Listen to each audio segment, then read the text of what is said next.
திமுக எதை சொல்லுகிறதோ அதை கேட்கிறவர்கள் தான் இந்த கூட்டணி.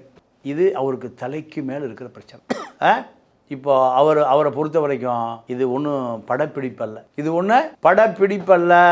ராகுலை அழைத்து வந்து கலந்துக்கிறார். இல்லை சார், நான் இடைமறிக்கிறது பண்ணிக்கணும். நீங்கள் மற்ற கட்சியில் பற்றி சொன்னீங்க, காங்கிரஸை பற்றி சொல்லவே இல்லை. அவங்களுடைய கூட்டணி அவங்க அதை விருப்பப்பட்டு வந்து சேர்ந்துருக்காங்க. காங்கிரஸ் விருப்பப்பட்டு தான் வந்து சேர்ந்துருக்காங்க. இதை செங்கோட்டையன் திருநாக்கரசு மூலம் ராகுல்கிட்ட உதவி கேட்குறாரு. காங்கிரஸ் ஆதரவு நிலை வந்த பிறகு தான் 5 நாள் தள்ளி போகுது. எது பதவி ஏற்ப காங்கிரஸ் தாவேகா கூட்டணி 29 வரை தொடரும். இதை ஆதவர்ஜனை சொன்ன பிறகு தான் கூட்டணி எத்தனை நாள் தள்ளி போகுது?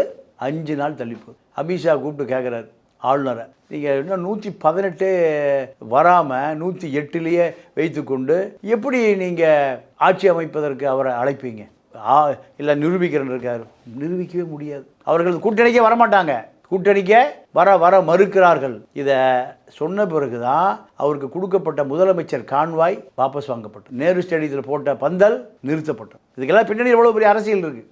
காங்கிரஸ் உள்ளே வந்தால் பாஜக வெளியேறிடுச்சு. நீங்கள் இப்போ ஆர் வெங்கட்ராமன், சாரி என்ன வெங்கட்ராமன், மயிலாப்பூர் எம்எல்ஏ, ஆர்எஸ்எஸ்னுடைய உறுப்பினர், ஆர்எஸ்எஸ்ல மெம்பர் கட்சிகளை வர்றதுக்கு முந்தி அது அப்படியே தொடருது. நிர்மல்குமார் எங்கே இருந்தார்? பாஜகவில் இருந்தார்.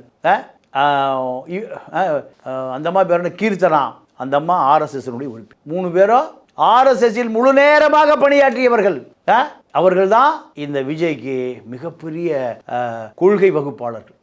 அப்போ இந்த ஆட்சி ஆர்எஸ்எஸ்ஸா, காங்கிரஸா, இல்லை தாவேகாவா, இப்படி இதையெல்லாம் விஜய் மீட்டு எடுத்து வெளியே வருவாரா?